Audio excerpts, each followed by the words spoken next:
মহাবিশ্বের এই বিশালতায় মানুষ অত্যন্ত ক্ষুদ্র, কিন্তু এই ক্ষুদ্র মানুষের অন্তরেই লুকিয়ে আছে এক অসীম জগৎ। জীবনের পথে চলতে চলতে যখন আমরা ক্লান্ত হয়ে পড়ি, যখন চারদিকের কোলাহল আমাদের আত্মাকে গ্রাস করতে চায়, তখন আমরা খুঁজি এক প্রশান্তি, এক ঐশ্বরিক নূর।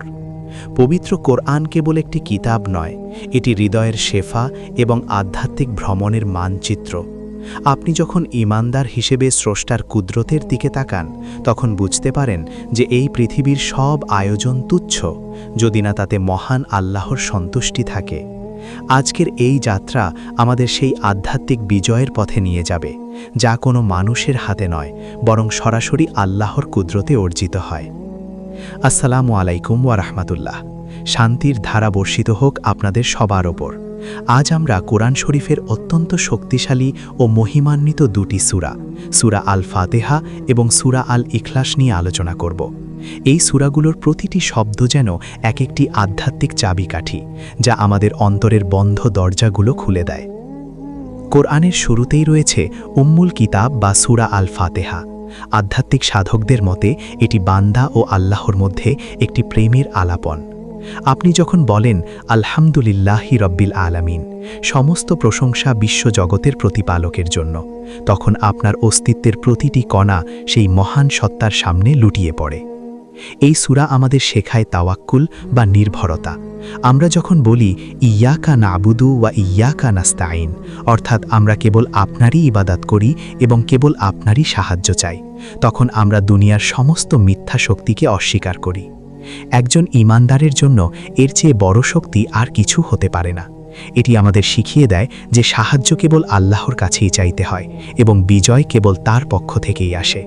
এটি এক অন্তহীন আলোর পথ, যা আমাদের বিভ্রান্তি থেকে মুক্ত করে সরাসরি হকের পথে পরিচালিত করে। এরপর আসা যাক সূরা আল ইখলাসের গভীরতায়। এটি সেই সূরা যা আল্লাহর একত্ববাদকে সবচেয়ে বিশুদ্ধভাবে প্রকাশ করে। রাসূলুল্লাহ সাল্লাল্লাহু আলাইহি ওয়াসাল্লাম বলেছেন, এই সূরাটি পাঠ করা কোরআনের 1/3 পাঠ করার সমতুল্য। কেন এই সূরা এত শক্তিশালী? কারণ এটি আমাদের বিশ্বাসের শিকড়কে মজবুত করে। কুল হুয়াল্লাহু আহাদ, বলুন আল্লাহ এক। এই একটি বাক্যই মহাবিশ্বের সমস্ত জটিলতা দূর করে দেয়। তিনি অমুখাপেক্ষী, তিনি কারো মুখাপেক্ষী নন, বরং সৃষ্টির প্রতিটি অণু পরমাণু তার দয়ায় টিকে আছে। আধ্যাত্মিক উন্নতির সর্বোচ্চ শিখর হল নিজের আমিত্বকে বিসর্জন দিয়ে আল্লাহর বরত্বকে স্বীকার করা। যখন একজন মানুষ বুঝতে পারে যে আল্লাহ সামাদ বা চিরস্থায়ী ও অমুখাপেক্ষী, তখন সেই মানুষের মন থেকে দুনিয়াবি সব ভয় আর লোভ মুছে যায়। সে তখন কেবল আল্লাহর নূরে অবগাহন করে এবং প্রকৃত বিজয় ও জয়ের স্বাদ পায়। প্রিয় দর্শক, জীবনের সব চড়াই উতরাইয়ে এই দুটি সূরাকে আপনার পাথেয় করুন। যখনই নিজেকে একা মনে হবে, যখনই মনে হবে বিজয় অনেক দূরে, তখন এই সূরাগুলোর অর্থ অনুধাবন করুন। মনে রাখবেন, আপনার বিজয় কোনো মানুষের ভোটে বা জাগতিক উপায়ে নির্ধারিত নয়, বরং তা নির্ধারিত হয় আল্লাহর আরশে। যদি তিনি আপনাকে শক্তি দান করেন, তবে পৃথিবীর কোনো শক্তি আপনাকে থামাতে পারবে না।